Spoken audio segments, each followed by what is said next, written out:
Hello everyone, welcome to Rayat Shikshan Sanstha's Rayat Online School Education. This is the Science and Technology Part 1, Standard 10. Today we are going to study lesson number 8, Metallurgy.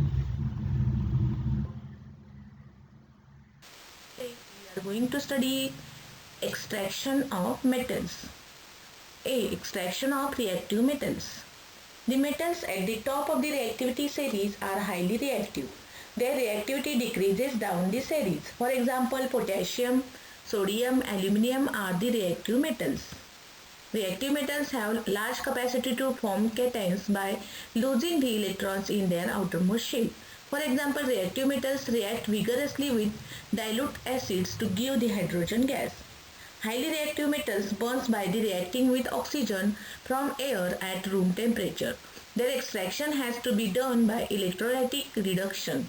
For example, the metals sodium, calcium and magnesium are obtained by the electrolysis of their molten chloride salts. In this process, metal is deposited on the cathode while chlorine gas is liberated at the anode. The electrode reactions during the electrolysis of molten sodium chloride to get the metallic sodium are as shown below. Cathode reaction, Na plus ions plus 1 electron, then the Na sodium metal is formed. This process is called as a reduction. Anode reaction, 2Cl minus, formation of Cl2 plus 2 electrons. So this is the oxidation reaction.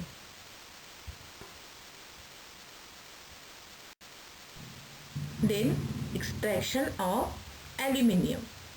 Concentration of bauxite ore. Bauxite is the main ore of aluminium. Silica SiO2, ferric oxide FeO3 and titanium oxide TiO2 are the impurities present in the bauxite. Separation of these impurities is done by the leaching process using either Bayer's method or Hall's method. In the Bayer's process, the ore is first ground in a ball mill, then it is leached by the heating with concentrated solution of caustic soda NaOH at 140 degree Celsius to the 150 degree Celsius under the high pressure of for 2 to 8 hours in the digester. Aluminum oxide being amphoteric in nature, it reacts with the aqueous solution of sodium hydroxide to form the water-soluble sodium aluminate. This means that bauxite is leached by the sodium hydroxide solution.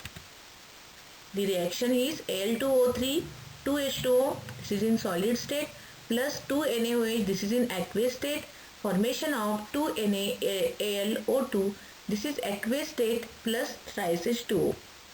The iron oxide is in the gangue does not dissolve in the aqueous sodium hydroxide. It is separated by filtration. However, silica in the gangue dissolves in aqueous sodium hydroxide to form the water-soluble sodium silicate. Aqueous sodium aluminate is diluted by the putting in water and it is cooled to the 50 degree centigrade. This results in the precipitation of aluminum hydroxide.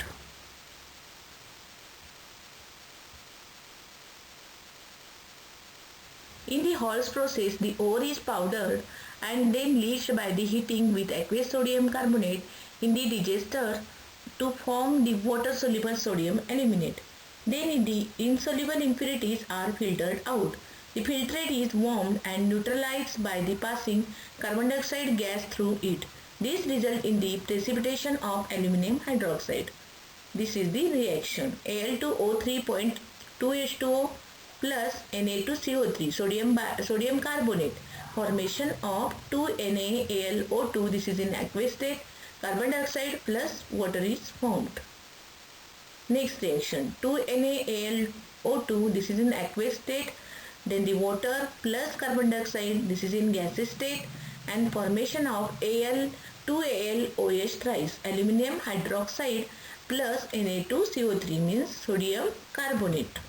The precipitate of AlOH3 thrice obtained in both Bayer's and Hall's processes is filtered, washed, dried and then calcinated by heating at 1000 degree centigrade to obtain the alumina. 2AlOH thrice formation of Al2O3 plus trisation. Then second, electrolytic reduction of alumina. In this method, electrolysis of molten mixture of alumina melting point is greater than 2000 degrees centigrade is done in a steel tank. The tank has a graphite lining on the inner side. This lining does the work of a cathode. A set of graphite rods dipped in the molten electrolyte works as an anode.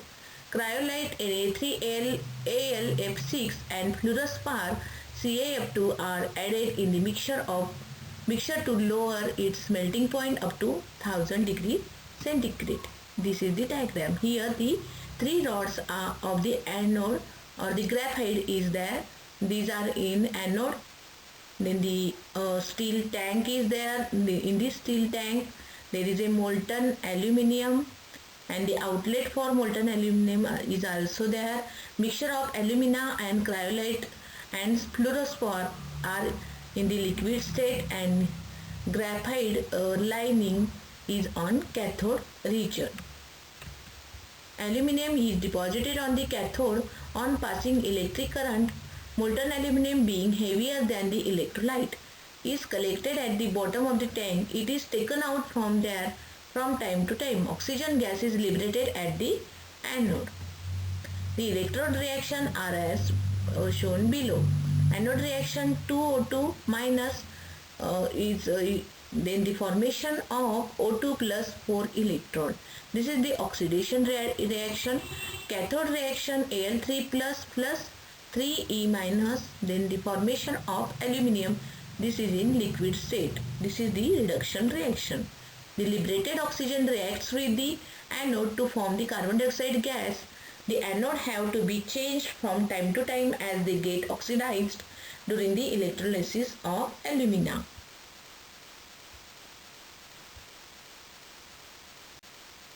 Then B. Extraction of moderately reactive metals.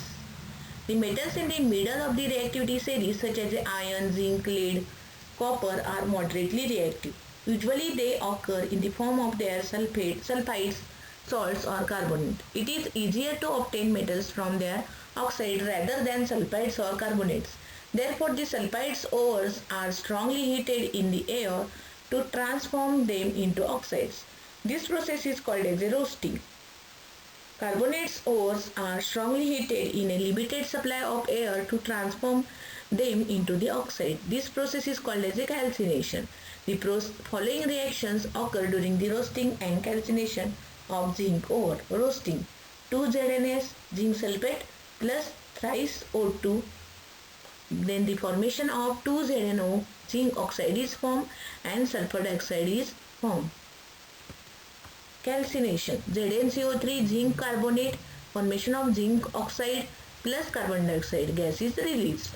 The zinc oxide so obtained is reduced to zinc by using the suitable reductant such as a carbon. ZnO zinc oxide plus carbon, then the formation of zinc and carbon dioxide gas is released. Apart from carbon, reactive metals such as sodium, calcium, aluminium are also used as a reducing agent for the reduction of the metal oxides to obtain the metal. This is because this metal displays a moderately reactive metal from its compound. For example, when manganese dioxide is ignited with the aluminum powder, the following reaction takes place. Manganese oxide plus aluminum manganese. Formation of Al2O3 plus heat. Heat is released there.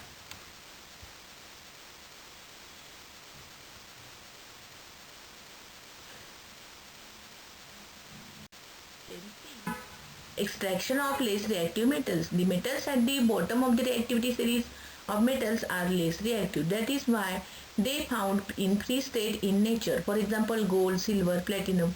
The reserves of copper in the free state are very few. Presently, copper is found mainly in the form of Cu2S. Copper is obtained from Cu2S or copper sulfate ore just by the heating in air.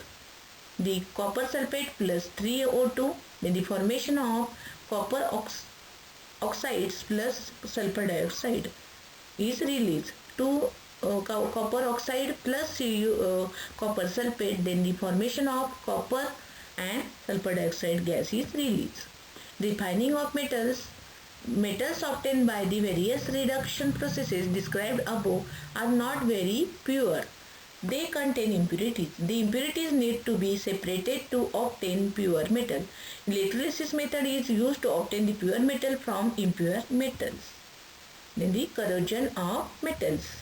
Old iron bars of buildings, copper vessels not cleaned for long time, silver ornaments or idols exposed to air for long time, old abandoned vehicles fit to be thrown away.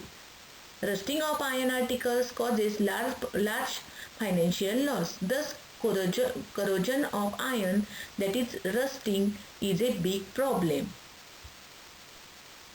Iron react with moist air and a deposit of a reddish substances, a P2O3 H2O is formed on it, ferrous oxide. This substance is called as a rust. Carbon dioxide in moist air react with the surface of copper vessel. Copper loses its luster due to the formation of greenish layer of copper carbonate on its surface. This is called as a patination of copper. On exposure to air, silver articles turns blackish after some time. This is because of the layer of silver sulfide formed by the reaction of silver with hydrogen sulfide in air. By oxidation of aluminium, a thin layer of aluminum oxide forms on it. So there is a black and silver vessels, rusted shackles, and the copper clad Statue of Liberty made by 300 years ago has turned green. These are the effects of corrosion. Prevention of corrosion. To fix a layer of some substances on the metal surface so that the contact of the metal with moisture and oxygen in the air is prevented and no reaction would occur between them. Second, to prevent corrosion of metals by applying a layer of paint, oil, grease or varnish on their surface. For example, corrosion of iron can be prevented by this method. Corrosion can be prevented by putting a layer of non-corrodable metal on the corrodable metal. This can be done in many ways. Galvanizing. In this method, a thin layer of zinc is applied to prevent corrosion of iron or steel. For example, shining iron nails, pins, etc. In this method, corrosion of zinc occurs first because zinc is more electropositive than the iron. After a few rainy seasons, the zinc layer goes away and the inner iron gets exposed. Then iron starts rusting. Here is the galvanizing process. Caustic cleaning, rinsing, picking, rinsing, flush solution, then the drying, zinc bath, cooling and inspection. These are the processes. Tinning is the tinning. In this method, a layer of a molten tin is deposited on metal. We call this as a kalahi. A greenish layer forms on the surface of a copper or brass vessel. This greenish layer is poisonous. If buttermilk or curry is placed in such a vessel, it gets spoiled. Tinning is done to prevent all such damages. Anodization. In this method, metals like copper, aluminum are coated with thin and strong layer of their oxides by means of electrolysis. For this, the copper or aluminum articles is used as an anode, as this oxide layers is strong and uniform all over the surface. It is useful for prevention of the corrosion of the metal. For example, when aluminum is anodized, the thin layer of aluminum oxide is formed. It obstructs the contact of the aluminum with oxygen and water. This prevents further oxidation. This protection can be further increased by making the oxide layer thicker during the anodization. There is a diagram. Anodization. Cathode and anode is there. Power supply is given to them. The wire. Electroplating. In this method, a less reactive metal is coated on a more reactive metal by electrolysis. Silver plated spoons, gold plated ornaments are the examples of electroplating.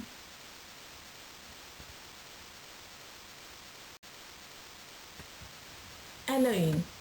Majority of the metallic substances used presently are in the form of alloys. The main intention behind this is to decrease the intensity of corrosion of metals.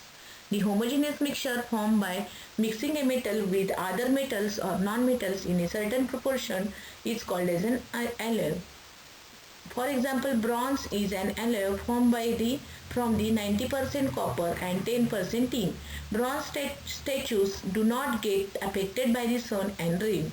Stainless steel does not get stains with air or water and also does not rust. It is an alloy made from the 74% iron, 80% of chromium and 8% of carbon. In recent times, various types of alloys are used for minting the coins. So there is a diagram of electroplating. Is here the anode silver plate is there, and in cathode there is a aluminum spoon and cell is connected to these plates. And the next picture is of coins made from various alloys. Thank you.